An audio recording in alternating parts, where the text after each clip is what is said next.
Bismillahirrahmanirrahim. Assalamu alaikum, dear candidates. I am your mentor, Muhammad Faizan, an ex-Air Force personnel from EduSmart, the best coaching academy.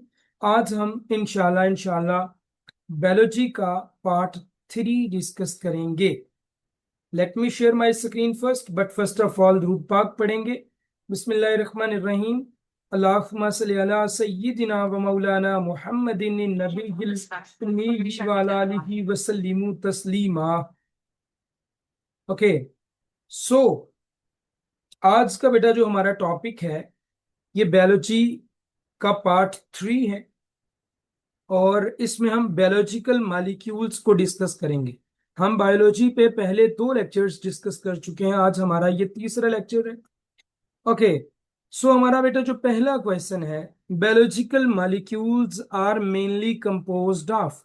Biological molecules होते क्या हैं? Biologic यानी जिंदगी के लिए, living organisms के लिए जो कंपाउंड्स जरूरी होती हैं, जो केमिकल रिएक्शंस में यूज होते हैं, वो बायोलॉजिकल मॉलिक्यूल्स होते हैं.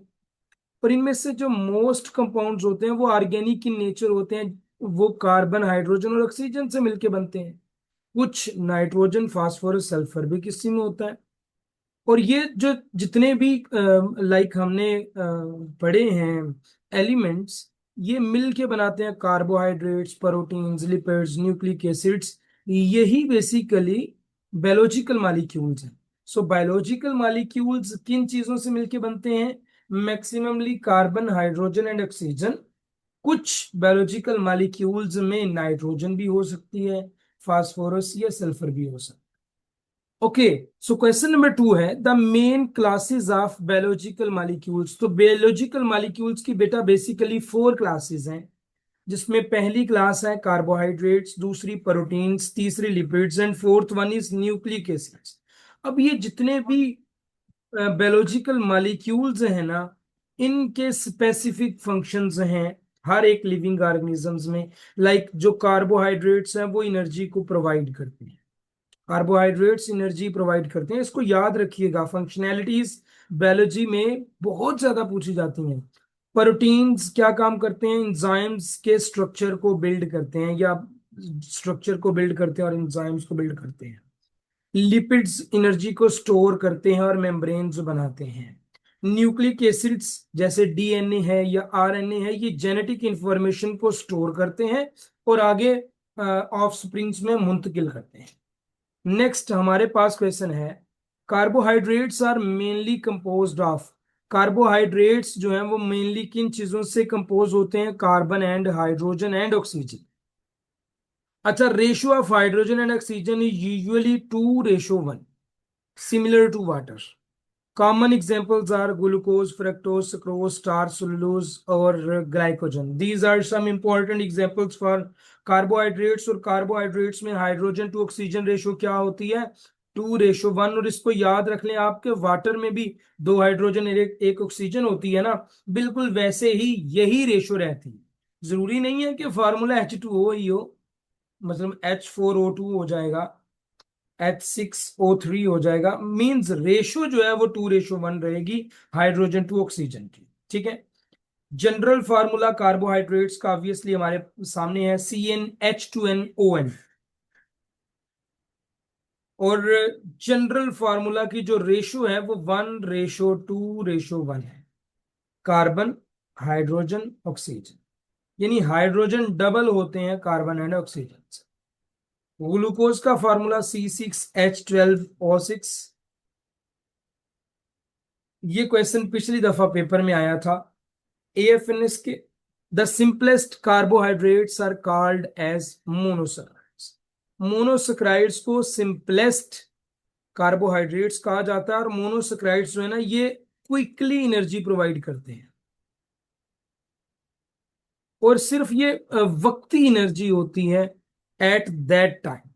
जब आप कार्बोहाइड्रेट ये लेते हो मोनोसैकराइड्स, तो monosaccharides are the simplest carbohydrates, cannot be hydrolyzed into small sugars. ये small sugars में नहीं कन्वर्ट होते जल्दी. ये स्वीट होते हैं, पानी में सॉल्युबल होते हैं और क्विक एनर्जी प्रोवाइड करते हैं. Means at that time energy provide करते हैं। इसकी कॉमन एग्जांपल्स है glucose, fructose and galactose. Glucose एक मोनोसेक्राइड है, ये याद रखिए। अब यहां पे क्वेश्चन नंबर 6 की एक्सप्लेनेशन में जो एमसीक्यूज है ना, मैंने आज तक बायो ऐसी नहीं देखी, मतलब एएमसी में भी आया हुआ है, नम्स में भी ये रिपीट हो चुका है, एन कैट में भी ये रिपीट हो चुका है। ये बना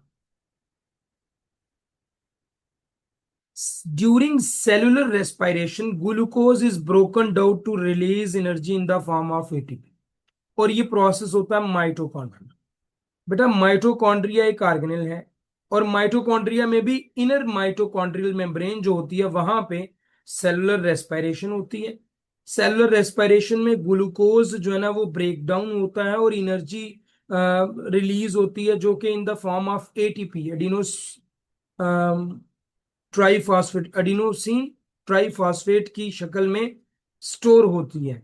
फिर ये एटीपी एनर्जी एनएडीपीएच की शक्ल में रिलीज होती है, जो हम केमिकल रिएक्शंस में यूज करते हैं। ठीक है। आफ्टर दैट हमारे पास क्वेश्चन है sucrose is composed of. Sucrose basically glucose और फ्रक्टोज से मिलके बनता है, और सक्रोज एक डाइसेक्राइड है। मोनोसेक्राइड हमने अभी ऊपर पढ़ा ग्लूकोज, सक्रोज जो है ये डाइसेक्राइड है। ग्लूकोज और फ्रक्टोज के कॉम्बिनेशन से ये बनता है, और इसे हम टेबल शुगर भी कहते हैं, जो हम घर में यूज करते हैं मैक्सिमम। जो प्लांट्स ट्रांसपोर्ट करते हैं शुगर, वो किस फॉर्म में करते हैं? सक्रोज की फॉर्म में करते हैं। ये क्वेश्चन आपको आना चाहिए। नेक्स्ट हमारे पास है lactose is composed of.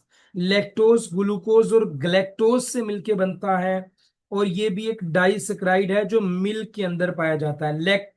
Lactic acid, lactose, these are all the things जो मिल्क के अंदर हमें पाई जाती हैं। अब लैक्टोज ग्लूकोज और गैलेक्टोज से मिलके बनता है, ये तो हमें पता चल गया। अगर लैक्टेस एंजाइम डाइजेस्ट करें तो लैक्टोज को वो दो मोनोसेक्राइड्स में चेंज कर दें, ग्लूकोज और गैलेक्टोज दोनों मोनोसेक्राइड्स हैं। ठीक है। अच्छा जी, deficiency of lactase cause lactose intolerance, ये देखो।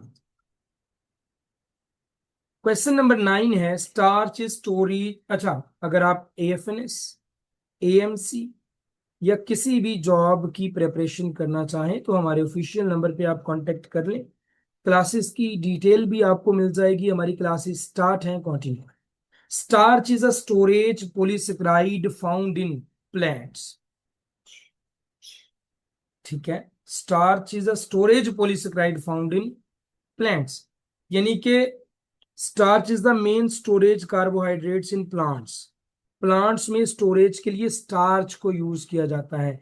मैं आपको एक छोटी सी असाइनमेंट देता हूं, एनिमल्स में कौन सी चीज यूज होती है for the storage of energy? Plants store extra glucose in the form of starch, especially in seeds, roots, and tubers. Human digest starch into glucose for energy. So simply, plants जो इसके पास extra glucose होता है plants के पास, वो इन the form of starch अपने different parts में save कर लेता है, और ह्यूमंस डाइजेस्ट करते हैं स्टार्च को इनटू ग्लूकोज, ताकि एनर्जी हासिल की जा सके क्विकली। ओके, ये आ गया। Glycogen is a storage polysaccharides found in animals. बेटा दोनों question, question number 9th and 10th दोनों पेपर में आए हो, दोनों के दोनों। सो ये अब आप पे है कि आपने रेडी करना है ये। ग्लाइकोजन एनिमल्स में एनर्जी को स्टोर करने के लिए यूज होता है, और ये ज्यादातर एनर्जी कहाँ पे या ग्लूकोज कहाँ पे स्टोर होता है? लीवर में और मसल्स। जब बॉडी को जरूरत होती है ग्लाइकोजन ग्लूकोज के अंदर चेंज हो जाता है। एंड प्लांट्स में क्या था? प्लांट्स में जो एक्स्ट्रा ग्लूकोज था, ये एक्स्ट्रा एनर्जी थी, वो इन the form of starch store होता है। एनिमल्स में इन the form of glycogen store. Animals को जब एनर्जी रिक्वायर्ड होती है तो वो उस ग्लाइकोजन को कन्वर्ट करके ग्लूकोज में एनर्जी ले लेते हैं। ये याद। Cellulose is mainly found in, obviously cellulose तो प्लांट सेल्स में ही होगा ना। Cellulose is a structural polysaccharide present in the cell wall of plants. It gives strength and rigidity to plant cells. Strength देता है, रिजिडिटी देता है plant cells. Human can not digest cellulose because the lack of the enzymes cellulose, but it act as the dietary fibre. अच्छा, आपके paper में जो MCQs आएगा ना, वो पता किस तरह से है? मैं लिखता हूं, which is not the function of cellulose. अब सेलुलोज के हमने दो फंक्शन इधर पढ़े हैं। एक तो ये प्रेजेंट होता है प्लांट्स में, ये पॉलीसेकेराइड है, प्लांट्स की सेल वॉल में होता है। ये स्ट्रेंथ देता है और rigidity of rigid plant cells को रिजिडिटी देता है। ये हमने दो तीन चीजें इसके बारे में पढ़ी। चौथी वो खुद से कोई और चीज दे देंगे, वो आपने बतानी होगी। ये होता है बेसिकली आपके पेपर में, आप कंफ्यूज हो जाते हो। सो जितने भी ऑर्गेनेल्स हैं, ऑर्गन्स हैं, इनकी फंक्शंस जब आपको रेडी होंगे ना, फिर आप इस क्वेश्चन का जवाब इजीली दे सकते हो। ओके, नेक्स्ट हमारा क्वेश्चन है, proteins are polymers of. Proteins polymers होते हैं किस चीज के?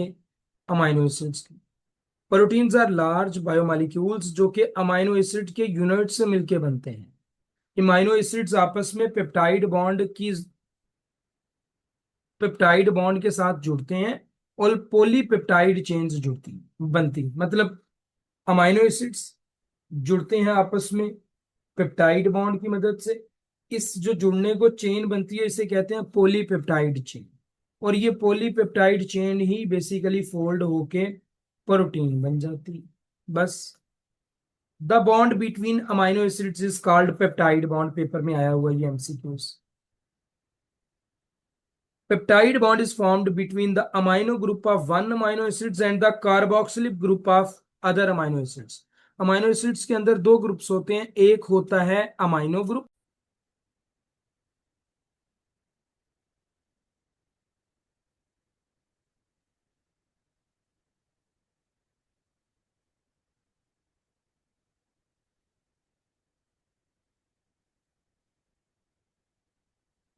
सो बेटा देखो, ये जो अमाइनो एसिड्स होते हैं, इसके अंदर होते हैं दो ग्रुप्स। एक ग्रुप को कहते हैं हम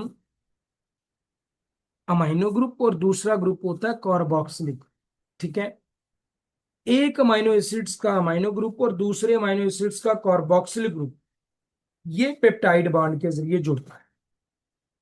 और इस प्रोसेस में वाटर का एक मॉलिक्यूल रिमूव होता है, बहुत सारे अमाइनो एसिड्स ज्वाइन होते हैं पेप्टाइड बॉन्ड की मदद से और प्रोटीन बनाते हैं। इट मींस यहाँ पे बहुत सारा पानी रिलीज भी होता है वाटर के मॉलिक्यूल्स। अमाइनो एसिड्स के अंदर मैंने अभी आपको बताया कि दो ग्रुप्स होते हैं, एक अमाइनो ग्रुप होता है और एक carboxylic group. Enzymes are mostly enzymes proteins हैं। एंजाइम्स के बेसिकली दो पार्ट्स होते हैं, एक एंजाइम का नॉन प्रोटीन पार्ट होता है, एक प्रोटीन पार्ट होता है। मैक्सिममली एंजाइम्स प्रोटीन के ही होते हैं। एंजाइम्स को आप कह सकते हो कि ये बायोलॉजिकल कैटालिस्ट होती हैं। ये एक्टिवेशन एनर्जी को लोअर करती हैं और रेट ऑफ रिएक्शन को तेज करती हैं, जो एंजाइम्स। ठीक है, अब जो एंजाइम्स का नॉन प्रोटीन पार्ट है उसको क्या कहते हैं, ये आपने कमेंट बॉक्स में बताना।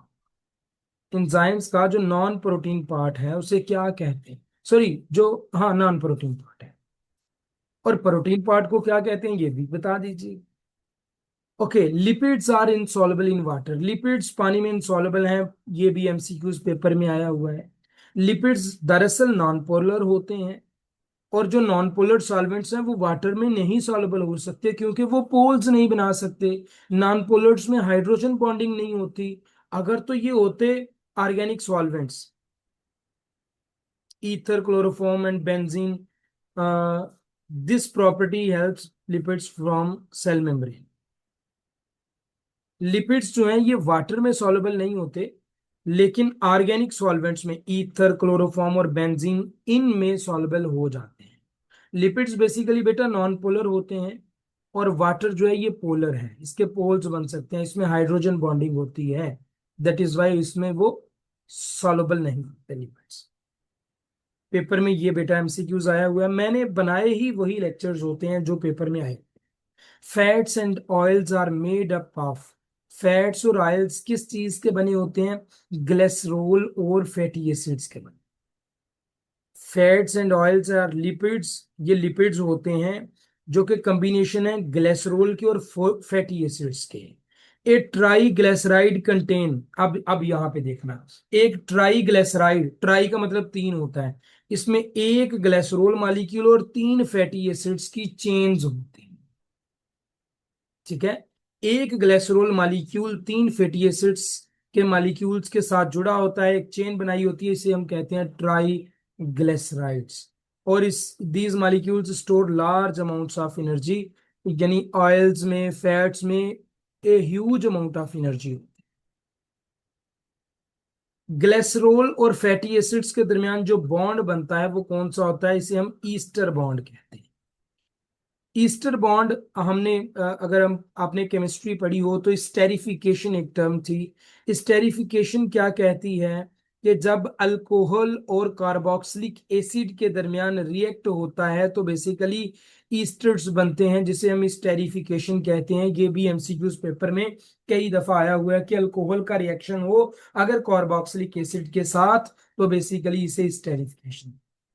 अब ग्लिसरॉल और फैटी एसिड्स के दरमियान बॉन्ड होता है जो वो ईस्टर बॉन्ड होता है। क्यों? क्योंकि हाइड्रोक्सिल ग्रुप होता है ग्लिसरॉल के पास और कार्बोक्सिलिक ग्रुप होता है फैटी एसिड्स के साथ। तो जब ग्लिसरॉल फैटी एसिड्स के साथ जुड़ेंगे तो ऑब्वियसली उनके दरमियान जो OH ग्रुप और कार्बोक्सिलिक ग्रुप है वो बॉन्ड बनाएंगे ईस्टर बॉन्ड। ठीक, और यहां पे भी एनर्जी रिलीज होती है। ट्राईग्लिसराइड्स के अंदर तीन ईस्टर बॉन्ड्स होते हैं, इसको भी आपने कहा। आफ्टर दैट हमारे पास है phospholipids are important components of cell membrane.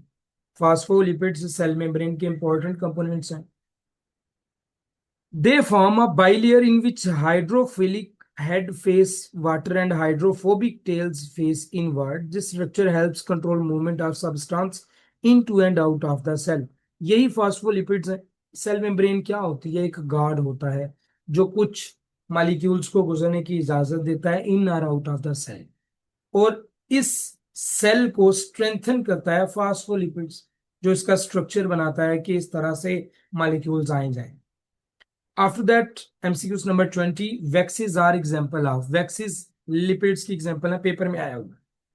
Waxes are lipids that form protective waterproof coatings on leaves. Leaves के ऊपर जो वाटर प्रूफ कोटिंग होती है प्रोटेक्टिव, वो बेसिकली वैक्सीज होती है।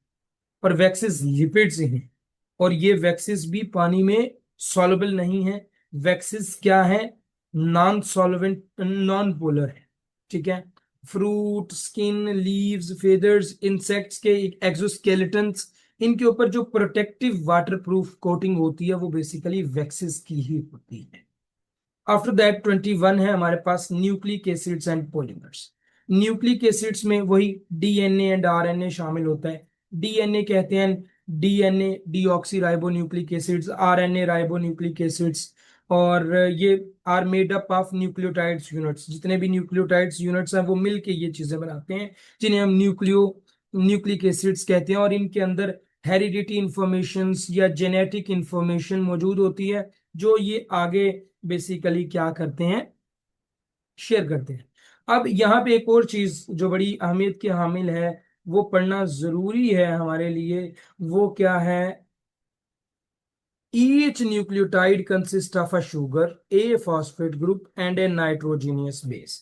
नाइट्रोजीनियस बेस में आपको पढ़ा चुका हूँ, ग्वानिन, साइटोसिन, थायामीन, एडेनिन में पढ़ा चुका हूं। इनके पेयर्स, इनके दरमियान बॉन्ड कौन सा होता है और क्या फर्क होता है आरएनए और डीएनए की नाइट्रोजीनियस बेसिस में, ये मैं पढ़ा चुका हूँ। ये आपके असाइनमेंट है, मुझे कमेंट बॉक्स में जरूर बताना अगर आपको आता है तो। ये याद रखिएगा, एक न्यूक्लियोटाइड के अंदर एक शुगर होती है, एक फॉस्फेट ग्रुप होता है और एक नाइट्रोजीनियस बेस पेयर होता है। नेक्स्ट हमारे पास है न्यूक्लियोटाइड कंसिस्ट ऑफ। पढ़ चुके। ठीक है, डीएनए इज अ डाईऑक्सीराइबोस और RNA is basically sugar is ribose. ठीक है, डीएनए स्टैंड्स फॉर, पढ़ा चुका हूं आपको। RNA stands for ribonucleic acid, पढ़ा चुका हूं। अच्छा जी, शुगर प्रेजेंट इन डीएनए पढ़ा चुका हूँ, डीएक्सी राइबोज होती है। और जो आरएनए पे शुगर होती है वो राइबोज होती है, क्योंकि होता इनके पास है शुगर का ग्रुप, उसके पास डीऑक्सी राइबोज होता है, इसके पास सिर्फ राइबोज होता है। नेक्स्ट है जी, the nitrogenous base found in RNA but not in DNA is uracil. Uracil thymine की जगह पे होता है। बेसिकली क्या होता है, डीएनए में चार तरह की नाइट्रोजीनियस बेस होते हैं जिनके पेयर बनते हैं गुआनिन और साइटोसिन का, एडेनिन और थायमीन का। अब थायमीन की जगह पे आरएनए में यूरेसिल होती है, यानी यूरेसिल और एडेनिन का पेयर बनता है आरएनए में। ये आपने याद रखना है। अभी मैंने वैसे पूछा था लेकिन असाइनमेंट में भी, आपने असाइनमेंट अपनी जगह पे असाइनमेंट जरूर बताना। The nitrogenous base found in DNA but not in RNA. Nitrogenous base जो डीएनए में होती है आरएनए में नहीं होती, वही थायमीन है। Water is important for living organisms because ये एक यूनिवर्सल सॉल्वेंट है। पानी तो बहुत जरूरी होता है ना बेटा। The most abundant inorganic compound in living organisms is water. Water एक इनऑर्गेनिक कंपाउंड है जो मोस्टली abundant है। बेटा ये हमारा आज का लेक्चर था, खत्म हो गया। अगर आप एएमसी, एएफएनएस, पीएमए या किसी भी आर्मी नेवी एयरफोर्स की ब्रांच की तैयारी करना चाहते हैं, contact on our official number. इंशाल्लाह आपको अच्छी तैयारी करवा दी जाएगी। थैंक यू, हाफिज। अस्सलाम।